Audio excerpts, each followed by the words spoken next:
자, 오늘 우리에게 주시는 하나님의 말씀은 요한복음 2장 1절부터 11절까지 말씀입니다. 사흘째 되던 날 갈릴리 가나에 혼례가 있어 예수의 어머니도 거기 계시고 예수와 그 제자들도 혼례의 청함을 받았더니 포도주가 떨어진지라 예수의 어머니가 예수에게 이르되 저들에게 포도주가 없다 하니 예수께서 이르시되 여자여 나와 무슨 상관이 있나이까 내 때가 아직 이르지 아니하였나이다. 그의 어머니가 하인들에게 이르되 너희에게 무슨 말씀을 하시든지 그대로 하라 하니라. 거기 유대인의 정결 예식을 따라 두세 통 드는 돌 항아리 6이 놓였는지라. 예수께서 그들에게 이르시되 항아리에 물을 채우라 하신즉 아기까지 채우니 이제는 떠서 연회장에게 갖다 주라 하심에 갖다 주었더니 연회장은 물로 된 포도주를 맛보고도 어디서 났는지 알지 못하되 물 떠온 하인들은 알더라. 연회장이 신랑을 불러 말하되 사람마다 먼저 좋은 포도주를 내고 취한 후에 낮은 것을 내거든 그대는 지금까지 좋은 포도주를 부었도다 하니라. 다 같이 예수께서 이 첫 표적을 갈릴리 가나에서 행하여 그의 영광을 나타내심에 제자들이 그를 믿으니라. 아멘. 이 성경에는 많은 기적과 표적에 대한 기록들이 있습니다. 우리 기독교 신앙은 하나님을 믿기 때문에 많은 기적을 체험하는 그런 종교입니다. 그 이유는 우리가 믿는 하나님이 전능하신 능력으로 이 기적을 행하시는 분이기 때문에 우리가 기적을 경험할 수 있습니다. 그리고 그 기적은 모든 사람이 다 똑같이 경험하는 것은 아닙니다. 어떤 사람은 기적을 체험하지만 어떤 사람은 다른 체험을 하기도 합니다. 그러므로 기적은 어떤 획일적인 이론으로 이해하지 말고 하나님의 기적의 관점에서 믿음으로 수용을 해야 하는 것입니다. 오늘 나누고자 하는 말씀은 여러분들이 교회 생활을 하시면서 여러 차례 들었던 말씀일 겁니다. 근데 예수님의 첫 번째 표적 이야기입니다. 이 기독교의 신앙은 변화를 요구하는 신앙입니다. 한 사람이 예수님을 만나면 새 사람으로 변화됩니다. 본문 말씀은 예수님이 처음 행하신 표적을 통해서 기독교의 본질인 변화, 무엇인가를 가르쳐주고 어떻게 이루어지는지를 우리에게 말씀을 해주십니다. 이 갈릴리 지방의 가나라고 하는 마을에 혼인잔치가 있었습니다. 유대인들의 혼인잔치는 통상 한 일주일간 계속됩니다. 아직 잔치가 한창인데 잔치집에 꼭 있어야 할 포도주가 떨어지고 있었어요. 마리아가 이 사실을 알고 이 형편을 예수님에게 알려줍니다. 예수님은 하인들에게 돌 항아리에 물을 채우라고 하셔서 그리고 그 물이 포도주가 되도록 변화시켜 주셔서 그 잔치를 아주 풍성하고 또 즐거움으로 마칠 수 있게 해주셨습니다. 이 기독교는 물이 포도주가 되는 것과 같은 변화의 종교예요. 기독교인이 되면 사람의 영적 체질이 변합니다. 여러분들 느끼셨는지 모르겠지만 여러분들 옛날과 다른 사람이 되었다는 거 여러분 알고 계십니까? 예. 우리가 육체적으로도 보면요, 사람마다 체질이 각각 달라요. 어떤 체질은 그저 감기에 잘 걸리는 체질이 있어요. 찬바람만 한번 불어도 막 벌써 열이 나고 콧물이 흐르고 기침이 나는 그런 체질이 있습니다. 영적으로도 사탄에게 잘 노출되는 그런 체질들이 있어요. 누가 말 한마디만 심하게 해도 벌써 마음에 상처를 받는 그런 체질을 가진 사람도 있어요. 그런가 하면 자기 마음에 안 드는 사람을 보면 기분이 나빠지는 그런 체질을 가진, 영적 체질을 가진 사람들도 있습니다. 사람이 너무 무감각하고 무심한 것도 좋지 않은 거예요. 그렇지만 너무 예민해도 상대하기가 참 어렵습니다. 우리는 성령으로 무장하고 튼튼한 체질로 변화될 필요가 있는 사람들입니다. 또 성령으로 변화된 사람들은 이렇게 변하게 됩니다. 바다의 물고기 이야기들은 우리가 자주 듣는 이야기입니다. 항상 짠 바닷물 속에 살면서 계속 짠 소금물만 마시면서 사는 것이 물고기입니다. 그런데 고기는 짜지 않습니다. 그러나 죽은 고기는 소금만 쳐놓으면 그 다음날 보면 벌써 온 짜게 절여져 있는 것을 알게 됩니다. 죽은 고기와 산 고기는 체질이 다릅니다. 우리 그리스도인들도 살아있는 믿음을 가진 그리스도인은 세상에 살지만 세상에 물들어 살지 않습니다. 살아있지 않은, 그래서 크고 작은 시험에도 믿음이 흔들리지 않아요. 살아있는 믿음을 가진 사람은 가시도 친 말에도 상처받지 않습니다. 그러나 죽은 믿음은 세상에 잘 절여집니다. 쾌락을 즐기고 도박을 하고 그래도 무감각합니다. 작은 가시 하나로 찔러도 큰 상처를 받습니다. 강한 체질로 변화될 필요가 있습니다.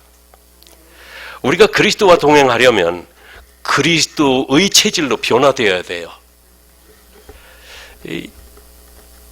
또 하나님 나라에서 살려면 하나님 나라의 체질로 변화되어야 돼요. 우리 한국인들 미국에 오면 불편한 게 참 많습니다. 한국적인 체질이, 삶의 체질이 몸에 뱄기 때문에 미국에 와서 사실 자기가 잘못된 거면서 미국에 대해서 불평하는 사람들 참 많아요. 우리들이 그랬어요. 한국 사람들은 식당에 가면 시끌벅적 떠들면서 이야기를 하면서 식사를 합니다. 근데 미국 사람들은 조용조용 대화하면서 식사를 합니다. 이게 좀 지나간 일인데 마이애미에서 사역할 때예요. 이게 경상도에서 오신 집사님인데 말이 좀 거칠어요. 밥 먹으면서 미국 식당인데 거기서 내가 이제 자기가 젊었을 때 좀 주먹이나 썼던 어떤 그때 얘기를 하는 거예요. 이 짝들 그냥 확 그냥 어쩌고 하는데 아이 제발 집사님 여기서 확이라는 소리 좀 하지 말아요. 미국에서 잘못 들을 수 있는 얘기가 확 하는 거잖아요. 그래서 집사님 말 좀 조심하라. 근데 못 알아들어 무슨 얘기인지. 아무튼 식당에 가면 미국 사람들은 조용 얘기하는데 지금 한국 사람들은 그러질 못합니다. 저희 세대가 한국에 살 때는, 저희들이 한국에 살 때만 해도 줄서기가 좀 익숙하지 않았던 것 같아요. 지금들은 잘하고 있다고 그래요. 제가 미국 와서 은행에 줄을 서서 기다리고 있었습니다. 미국 사람들 줄서기 잘합니다. 그런데 내 앞에 있는 사람이 분명히 일을 마쳤어. 그런데도 불구하고 계속 카운터에 앉아 있는 사람하고 앉아서 얘기를 계속하는 거예요. 좀 빨리 가야 되는데 속에서 막 우라통이 솟아오릅니다. 그랬던 적 있으시죠? 예. 저 같은 사람이 속에서 우라통이 터졌다면 얼마나 우라통 터지는 일이겠어요. 그런데 미국 사람들은 아무 말 없이 잘 기다려줍니다. 지금은 저도 잘 적응해요. 이 사진 찍을 때도 보면 미국 사람하고 한국 사람은 전혀 달라요. 한국 사람은 카메라 들고 하나, 둘, 셋 짤깍. 미국 사람은 3, 2, 1 짤깍. 예. 물건 사고 잔돈 거슬러 주는 걸 보면 지금은 다 이렇게 계산기가 있으니까 그런데 그냥 작은 가게에서 거슬러 줄 때 보면 한국 사람들은 돈을 내면 물건 값을 제하고 남은 것을 거슬러 줍니다. 근데 미국 사람들은 물건과 함께 잔돈을 얹어서 내가 돈 낸 만큼을 줍니다. 그거 괜찮다 싶은 생각이 들었어요. 예. 내가 준 거 다 받아가는 거잖아요. 연장을 쓰는 것도 달라요. 이 톱질하는 것도, 그거 연장이야. 자기 마음대로 하면 되지. 마음대로 하게 안 돼 있어요.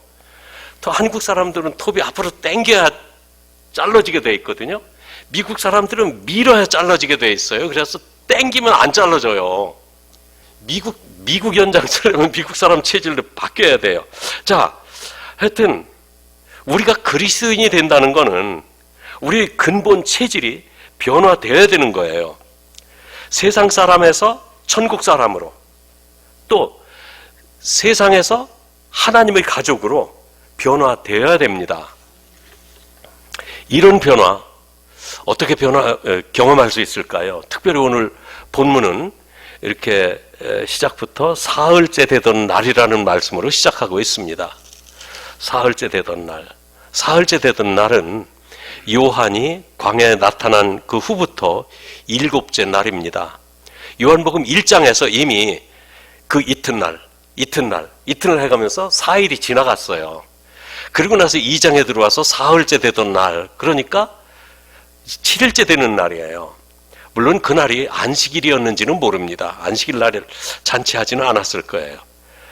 근데 그럴 수도 있습니다. 왜냐하면 잔치하다가 마지막 날을 안식일 날 마칠 수도 있으니까, 어쩌면 잔치 마지막 날 다 끝나가는 잔치에서 포도주가 모자라 참 시시하게 끝날 뻔했는데 예수님이 아름답게 끝내주셨어요. 그리고 안식 7째 날은 어쨌든 안식과 관련지어서 좀 생각해 볼 필요가 있는 그런 날입니다. 그리고 안식은 천국에서 영원히 안식하는 것을 상징하는 날이 안식일입니다. 하나님이 우리를 사랑하셔서 우리에게 주고 싶어 하시는 것은 우리가 하나님과 동행하며 안식하는 거예요. 사실 안식이 다른 게 아니에요. 하나님과 동행하며 사는 그 삶이 안식입니다. 예수님도 제자들과 함께 사람들을 구원하여 안식하게 하시는 이 사역의 본질을 제자들에게 보여주시려고 잔치집에서 첫 번째 표적을 행하신 것으로 봅니다. 천국은 마치 혼인잔치집과 같이 행복과 즐거움이 넘치는 곳이고, 또 예수님과 성도들의 관계가 신랑과 신부가 결혼하는 것과 같은 그런 축복된 관계입니다.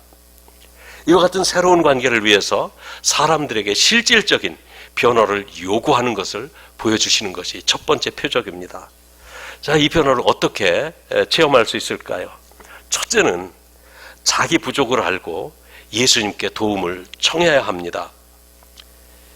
이 잔치집에 포도주가 떨어지고 있다는 것을 마리아가 발견을 합니다. 그리고 예수님의 어머니 마리아가 알게 되었고, 포도주가 부족하다고 예수님에게 이제 알려줍니다. 이 이야기는 우리 인생의 부족을 간접적으로 시사하는 말씀이에요. 예수님에게 알렸다는 말은 기도했다는 말과 같은 말입니다. 기도는 꼭 눈 감고 기도하는 것, 그것만 기도가 아닙니다. 하나님에게 말씀드리는 거, 그게 기도예요. 아니, 하나님 앞에 놓고 하나님 제가 기도할 테니까 가만히 계십시오 하고 무릎 꿇고 눈 감고 그러고 기도하시겠어요? 직접 얘기하는 거, 그게 기도라고요. 예수님에게 말씀드리는 거, 그게 기도입니다. 마리아가 예수님에게 기도했어요. 포도주가 모자란다고. 우리 모두는 하나님 앞에 부족한 인생입니다. 겸손하게 자신을 성찰하는 사람은 자신의 부족함을 압니다. 그래서 사람들 앞에서 겸손한 자세를 취합니다. 그리고 하나님 앞에 자신의 부족함을 위해서 기도합니다. 이런 사람이 예수님을 만나고 변화될 수가 있어요. 자신의 부족을 모르고 여전히 교만한 사람은 하나님께 기도하지 않습니다. 하나님의 도우심 없이 변화를 경험할 수는 없습니다. 하나님 앞에서 자신의 죄인됨을 고백하고 하나님의 도우심을 받으며 변화를 경험할 수가 있습니다. 두 번째는 절대적인 순종이 변화를 가져옵니다. 예수님의 어머니가 예수님께 포도주가 없다고 말했습니다. 그런데 예수님은 자기와 상관없는 일이고 또 예수님이 일하실 때도 아니라고 일단 거절하십니다. 여기 4절에 보면 이렇게 말씀하세요. 예수께서 이르시되 여자여 나와 무슨 상관이 있나이까?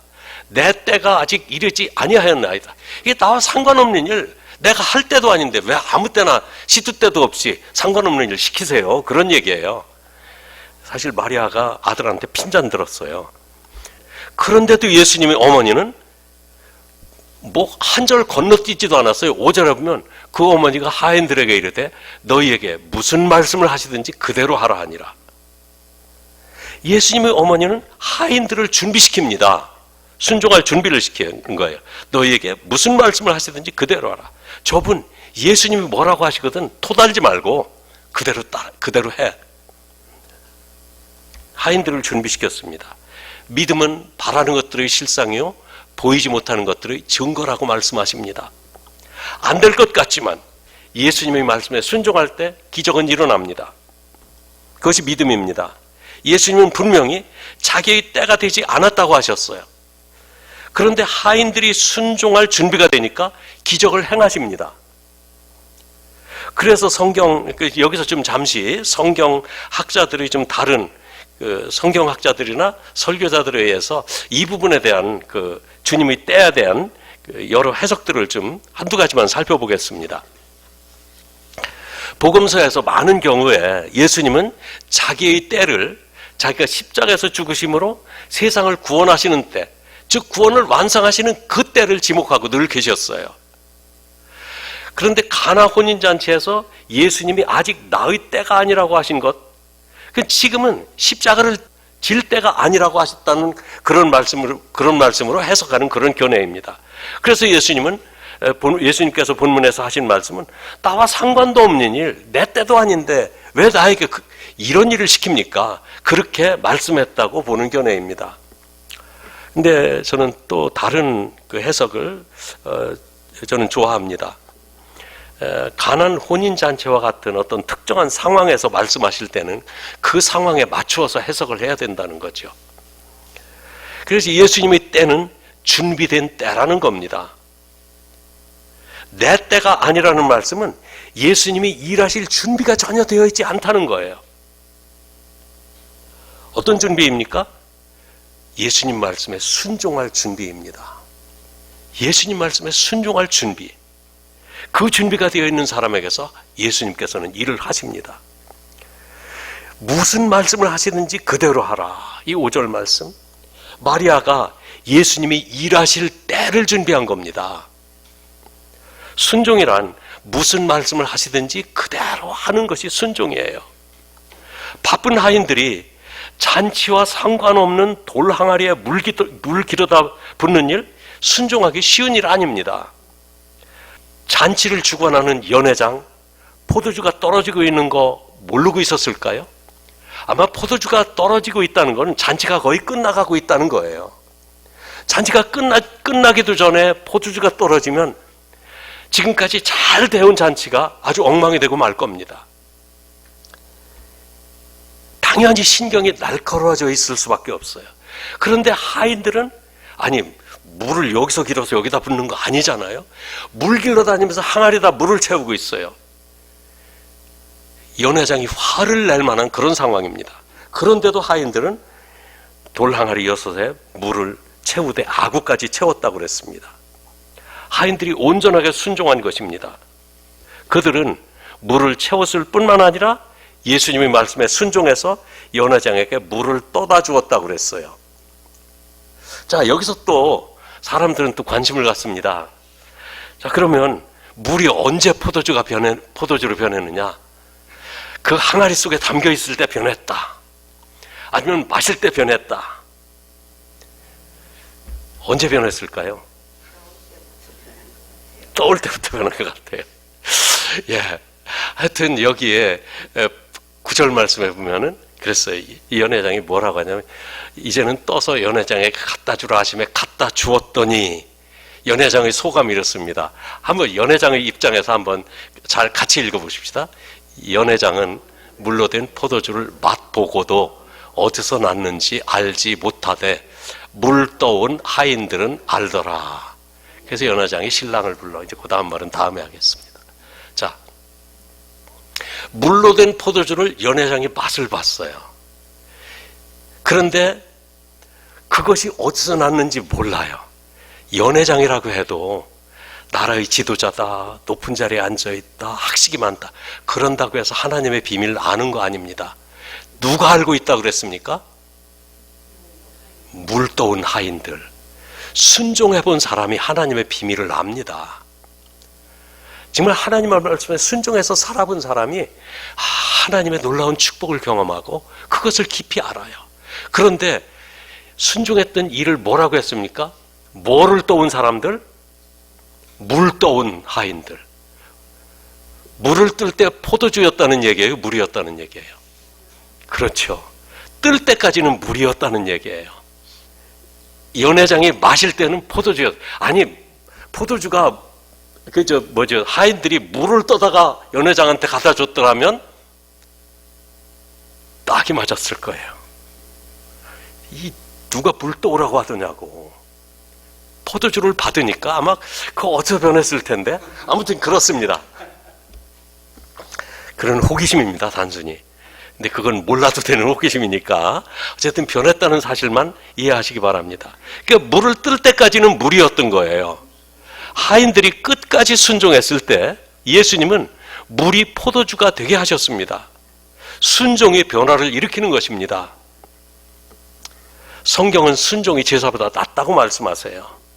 순종함으로 하나님께 나올 때 사람이 변화됩니다.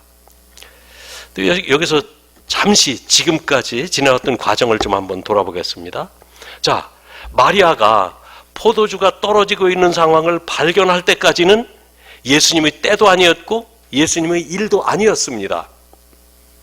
그런데 조금 뒤에 예수님은 내 일도 아니고 내 때도 아니었다는 그 일을 하십니다. 아니, 뭐 몇 달 지난 것도 아니에요. 몇 주일 지난 거 아니, 하루라도 지난 것도 아니에요. 금방 하신 말씀을 뒤집으세요. 무슨 일이 있을까요? 그 짧은 시간에 예수님의 때, 예수님의 일로 변한 겁니까? 맞습니다. 예수님의 때가 된 거예요. 예수님의 일이 된 거예요. 아무리 포도주가 부족해도 준비가 되지 않은 때는 예수님의 때가 아니고 예수님의 일도 아닙니다.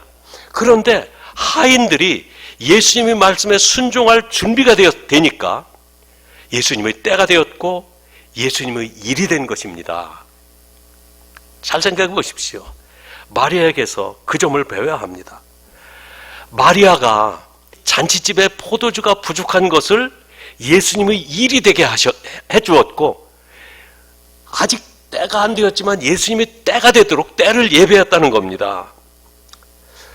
여러분 혹시 올랜도에 가면 그 위클리프 성경 번역 선교회 본부가 있는 거 혹시 아시는 분 있나요? 올랜도에 위클리프 성경 번역 선교회 본부가 있어요. 많은 사람들이 예수님의 재림에 대해서 이때 예수님이 오신다, 저때 예수님이 오신다, 성경을 이상하게 자기 편의대로 해석해가지고 벌써 그 사람들이 올 때마다 예수님이 오셨다면 예수님 아마 수십 번 오셨을 거예요. 그죠? 그렇게 해가면서 사람들에게 겁주고 사람들 정신을 혼미하게 만들어 놓고 그리고 뒤에서 자기네들이 돈 벌었던 사람들 그렇게 예수님의 때를 거짓되게 선전하는 사람들이 활동하고 있는 가운데 이 위클리프 선교단 사람들은 다른 관점에서 예수님의 때를 준비하고 있습니다. 아니, 예수님이 때를 준비하다니 어떻게 준비합니까? 예수님은 언제 재림하실지 나도 모르고 천사들도 모르고 아무도 모른다 그랬어요. 아니, 하나님만 아신다 그랬어요. 나도 모르고 천사들도 모르고 하늘에 계신 내 아버지만 아신다고 말씀하셨어요. 그러면서 하신 말씀이 뭡니까? 이 복음이 증거되기 위하여 땅 끝까지 이제 전파되리니 그때 내가 다시 올 것이다. 땅 끝까지 복음이 증거되면 예수님이 그때 오시겠다고 했다는 이 말씀을 붙듭니다. 그래서 그들은 복음이 들어가지 않은 것을 찾아갑니다. 가서 복음을 전하기 위해서 그들의 언어를 연구하고 그들의 언어로 성경을 번역해서 공급하고 있어요. 여러분, 이게 어떤 일이냐면 대한민국에 그 한글처럼 좋은 글자가 없어요. 또 영어나 이런 그 유럽 국가들이 쓰는 글처럼 많은 사람들이 읽는 글자도 없습니다. 중국어나 이런 것도 그렇고. 그런데 지금도 세계 구석구석에 이 말은 있는데 글이 없는 민족들이 참 많아요. 부족들이 글이 없어요. 말은 통하는데 글로 쓸 방법이 없어요. 그럼 위클리프 선교단들이 어떻게 가냐면 가서 그들 속에 들어가 그들을 언어를 배웁니다. 언어를 배우고 영어 알파벳이든지 한국의 경련 한글이든지 그걸로 그들의 글을 만들어줘요. 그들이 글을 갖게 되니까 얼마나 좋아요. 자기네들이 하고 싶은 말을 글로 쓸 수 있게 됩니다. 그 글에 의해서 성경을 번역해서 그걸로 성경을 가르쳐주고 있는 것이 위클리프 선교단들이 하는 일이에요. 너무나 귀한 일입니다. 우리가 그분들의 활동을 기도하고 후원해야 될 필요가 있습니다. 그렇게 복음이 땅끝까지 전해지면 예수님이 오신다고 그들은 지금도 성경이 없는 지역의 언어로 성경을 번역하고 있어요. 자, 우리가 하려는 일이 어떻게 주님의 일이 되고 주님이 일하실 때가 될 수 있을까요? 무슨 말씀을 하시든지 그대로 순종할 준비가 되어 있을 때 예수님은 그 일을 하십니다. 위클리프 선교단과 같이 이 세상에 복음이 전파되면 내가 올 것이다. 그 말씀에 순종해서 복음을 땅끝까지 증거하는 그분들. 자, 이제 세 번째로 변화의 가장 중요한 요인은 예수님이 그 자리에 초청되셨다는 말씀입니다.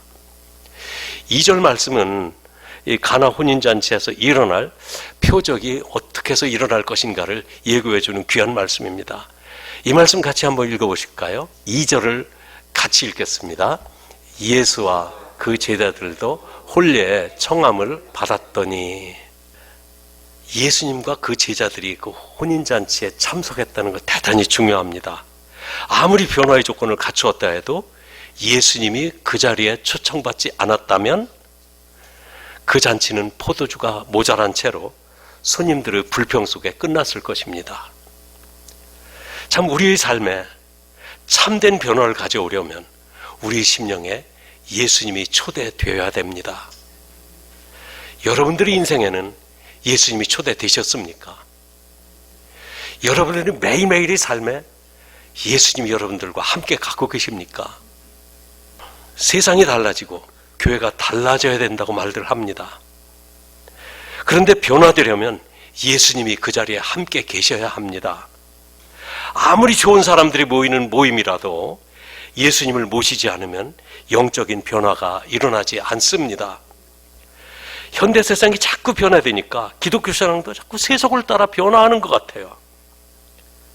그게 자꾸 썩은 물고기처럼 이렇게 소금물에 절여지고 있는 그런 우리 교회들, 신학의 자유주의 신학으로 변하면서 교회도 영혼 구원의 과제, 이것보다는 사회개혁, 지역사회 봉사, 정치 참여, 동성연애 반대, 낙태 반대 운동, 이런 것이 교회의 우선 과제인 것처럼 인식되고 있어요. 물론 그런 거 해야 됩니다. 동성연애가 편만해서 사람들이 죄악 가운데 끌려가는 거 그대로 놔둬서는 안 돼요. 그렇지만 그것이 우리들의 근본 과제가 아니라는 점이에요. 그래서 YMCA 무슨 YWCA 이런 이와 같은 기독교 학생운동, 기독교의 본질처럼 오해되고 있습니다. 기독교의 본질은 예수 그리스도의 십자가 구원과 그 복음을 전하는, 그 복음을 믿음으로 말미암아 구원받는 그 복음을 전하는 것입니다. 우리의 교회가 세상 속에 존재하고 있지만 세속화되어서는 안 되는 거예요. 또한 그리스도인들은 영적인 사람들입니다. 영적인 사람은 성령이 함께 하시는 사람을 영적인 사람이라고 그래요. 어떻게 성령께서 함께 계십니까? 예수님을 하나님의 아들로 믿고 예수님께서 십자가에 죽으심으로 자신의 구세주가 되셨고 또 이제는 부활하심으로 나의 주인이 되셨다는, 나의 주님이 되셨다는 이 사실을 믿고 예수님을 주님으로 영접하면 예수님의 영이신 성령께서 그 사람 안에 들어오셔서 주인이 되어주십니다. 그리고 성령이 계심으로 그 사람은 영적인 사람으로 변화됩니다. 이와 같이 영성은 성령으로 새롭게 생성되는 거예요. 우리는 예수님의 사람으로 변화되어야 됩니다. 이 변화는 예수님 사랑으로 변화되는 거고요. 우리 스스로 변화시킬 수 없는 것입니다. 예수님이 우리와 함께 계셔서 우리를 변화시켜 주실 때 가능한 일입니다.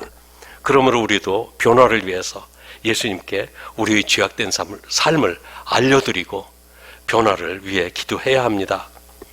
자, 이제 가나 혼인잔치에서 일어난 변화의 결과는 놀랍습니다. 연회장이 신랑에게 이제 포도주를 맛보고 이렇게 말했습니다.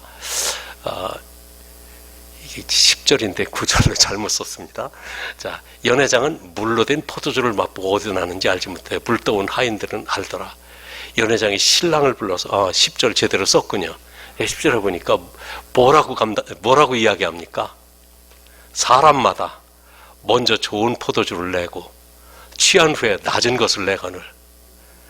이게 사람이에요. 사람 처음 좋던 사람 끝까지 좋기가 어려워요.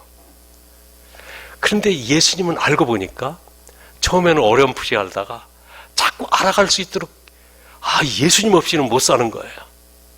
점점 사람마다 먼저 좋은 포도주를 내고 취한 후에 낮은 것을 내고는 그대는 지금까지 좋은 포도주를 두었도다.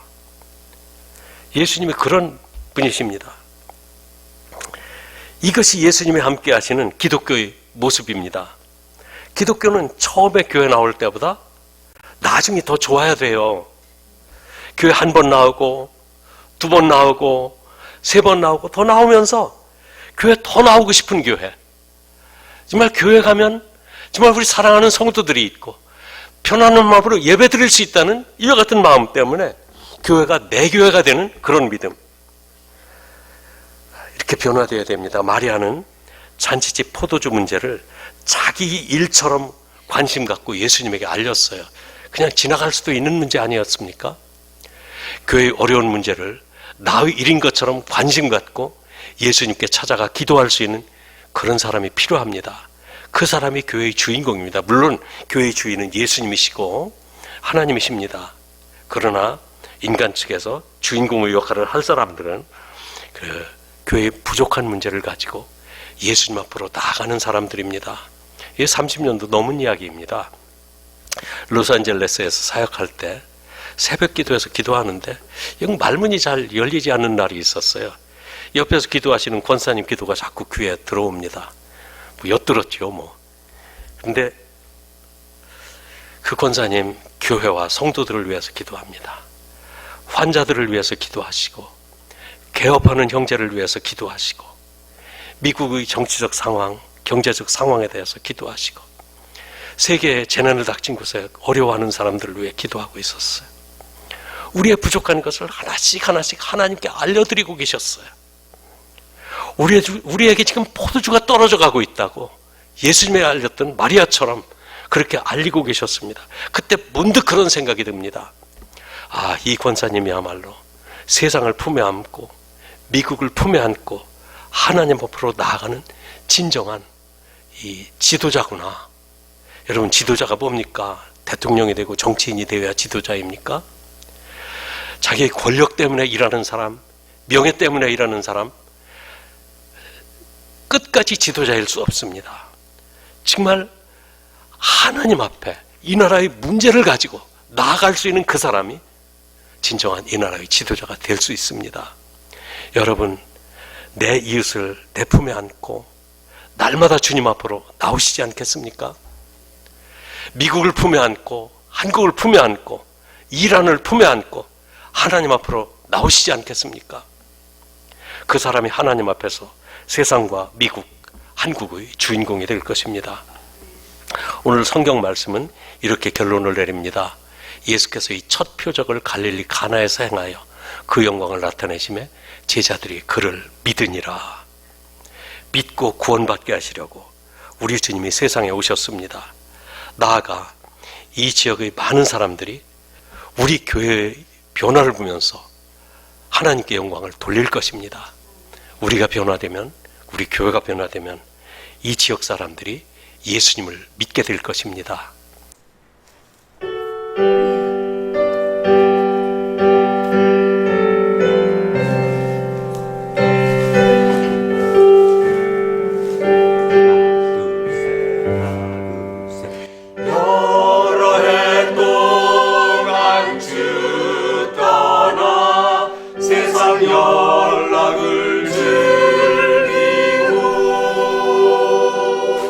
저 흉악한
믿